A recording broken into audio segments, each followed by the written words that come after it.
నమస్కారం. గత 4 రోజులుగా ఏదైతే వీడియో వైరల్ అవుతుందో బండి సంజయ్ కొడుకు చేసిన ఏవైతే లైంగిక వేధింపులు ఉన్నాయో దానిపైన చాలా ఆరోపణలు బండి భగీరథ ఎదుర్కొంటున్నాడు.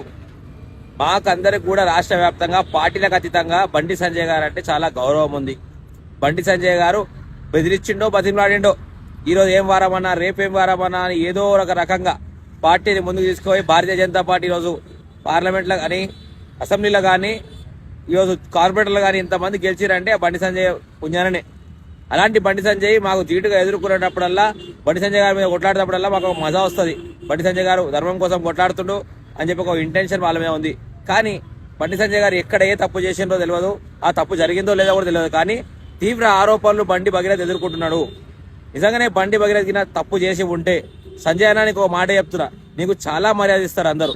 నీ అంతలో నువ్వే బండి భగీరథ అనే వ్యక్తి నీకు కొడుకున్నాడు కదా, నువ్వు తీసుకొచ్చి ఆయన మీద ఎంక్వైరీ చేపి అది వేరే నిరూపణ అయితే శిక్ష కూడా వేపి కాదు అంటే దానిపైన కూడా ఒక క్లారిటీ. ఎందుకు అంటే రాష్ట్ర వ్యాప్తంగా ఈ విషయం కూడా చాలా ముందుకు పోతా ఉంది. ఇంకా ఏదైతే ధర్మం కోసం దేశం కోసం మాట్లాడుకుంటా మీరుంటారో ఇది ఒక ద్రౌపది వస్త్రధారణం కూడా ధర్మంలో ఉంది కాబట్టి దాన్ని కూడా చూపిస్తున్నారా అనే విధంగా కనిపిస్తుంది. ఇంకోటి బీజేపీ పార్టీలో చాలా మంది లేడీ మహిళా నాయకులు ఉంటారు. ప్రతి విషయం పైన చిన్న విషయం పైన మాట్లాడే మహిళా నాయకురాలందరూ కూడా నోటికి ప్లాస్టర్ వేసుకొని కూర్చున్నట్టున్నారు. ఈ విషయం పైన ఓ క్లారిటీ కూడా బయటకు ఇస్తలేరు. నేను ఒకటే మాట చెప్తున్నా, జల్దీ ఈ విషయం పైన గవర్నమెంట్ ముందుకు వచ్చి చర్య తీసుకుంటుంది. ఖచ్చితంగా ఎంక్వైరీ జరుగుతుంది. ఒకవేళ బండి భగీరథ తప్పు చేసి ఉంటే ఖచ్చితంగా బండి భగీరథ శిక్ష పడుతుందని చెప్పి కూడా ప్రభుత్వం తరపున తెలియజేస్తున్నాం.